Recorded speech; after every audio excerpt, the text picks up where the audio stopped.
Башкаруу бийлигин жок кылып туруп, өкмөттү да жок кылып, президенттикти эле бир эле башкаруу башчы болсун деп атабыз. Бийлик бутагы баягы мындай вертикаль власти дейбиз го, бир эле болуш керек экенин толук көрсөттү да. Жоопкерчиликти бир адам мойнуна ала турган системаны түздүк деп эсептейм. Бардыгын мына бүт экономика жагына дагы, ички тышкы саясатка дагы президент өзүнүн керт башы менен жооп берет. Бир киши жооп берет. Бул сөзүбүз Садыр Нуркожоев эркиндикке чыккандан бери угуп келе жатабыз.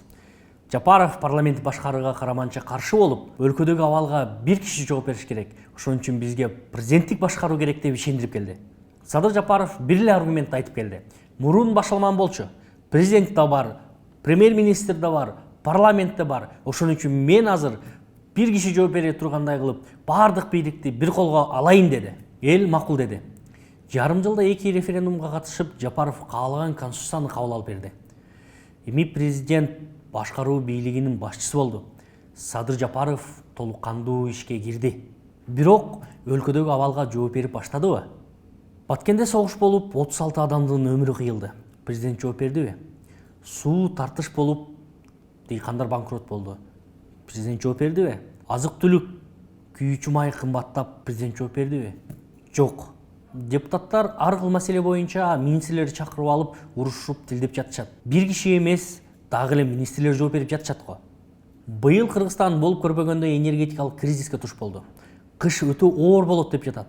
Кокус тесте авария болуп, элге көмүр жетпей калса, суукка эл тоңсо ким жооп берет? Өткөндө Улукбек Марипов айтты. Энергетика министри өзүнүн керт баш менен жооп берет экен. Эми Марипов өзү да кетти. Буга чейин үйүлүп калган маселелерге ошол адам күнөөлүү.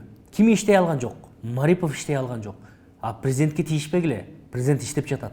Орустар айтмакчы, царь хороший, бояре плохие. Өкмөт башчыга эми Акылбек Жапаров дайындалды. Садыр Жапаров өзүнүн Instagram баракчасында бир жыл убакыт берели, бюджетти 2 эсе көтөрөм деди. Эгер иш кыла албаса өзү чара көрөм дейт. Ошондо дагы эле өкмөт башчысы жооп береби? Президенттин жоопкерчилиги деги кандай? Баарына бир киши жооп берсин, өзүм жооп берем деген эмнени билдирет? Бир нерсени эске алып коелу. Азыркы конституция президентке эбегейсиз бийликти берди. Керек болсо ал парламент менен кеңешпей, өзү өкмөт өкүлдөрүн дайындай алат. Президент башкаруу бийлигин жетектеп туруп, мыйзам чыгаруу укугуна ээ болду. Сот системасына таасири чоң. Айтор Садыр Жапаровдун башкаруусу үчүн бийликтеги тең салмактуулук баланс да бузулду. Бирок укук менен кошо жоопкерчилик да өстү.